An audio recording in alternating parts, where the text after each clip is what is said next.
Assalamualaikum warahmatullahi wabarakatuh. Kembali lagi bersama saya Iqbal Chandra Maulana. Pada kesempatan kali ini kita akan sama-sama belajar tentang apakah bisa pH bernilai negatif. Sebagai pengantar, perlu kita ketahui bahwa pH adalah derajat keasaman yang digunakan untuk menyatakan tingkat keasaman atau kebasaan yang dimiliki oleh suatu larutan. Rentang pH sendiri berkisar antara 1 hingga 14. Lantas apakah mungkin pH memiliki nilai negatif?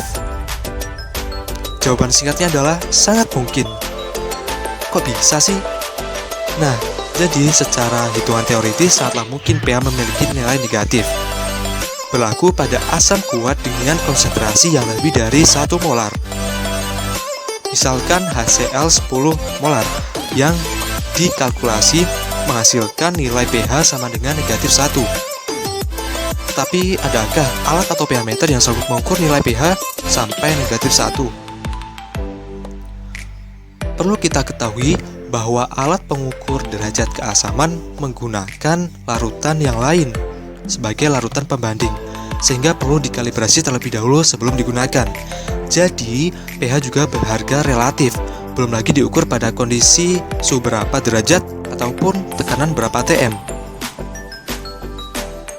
Setiap asam yang menghasilkan konsentrasi ion hidrogen dengan molaritas lebih besar dari 1, kemudian dihitung akan memiliki pH negatif.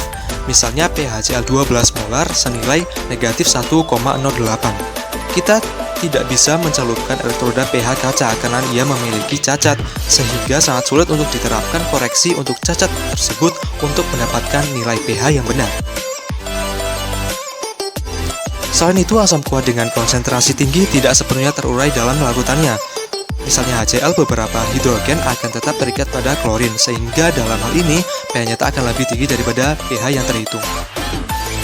Keadaan akan menjadi lebih rumit jika aktivitas atau konsentrasi efektif ion-ion hidrogen dalam asam kuat pekat lebih tinggi dari konsentrasi yang sebenarnya.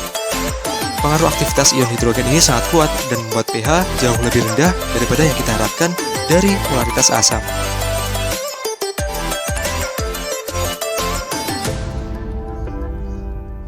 Jadi kesimpulannya adalah kita tidak dapat mengukur pH yang sangat rendah secara akurat dengan pH elektroda kaca, dan sulit untuk mengatakan apakah pH itu ditentukan oleh peningkatan aktivitas ion hidrogen lebih dari yang disebabkan oleh terurainya asam secara tidak sempurna. pH negatif adalah mungkin, tetapi bukan sesuatu yang bisa ditunjukkan secara nyata. Terima kasih dan sampai jumpa. Semoga bermanfaat. Wassalamualaikum warahmatullahi wabarakatuh.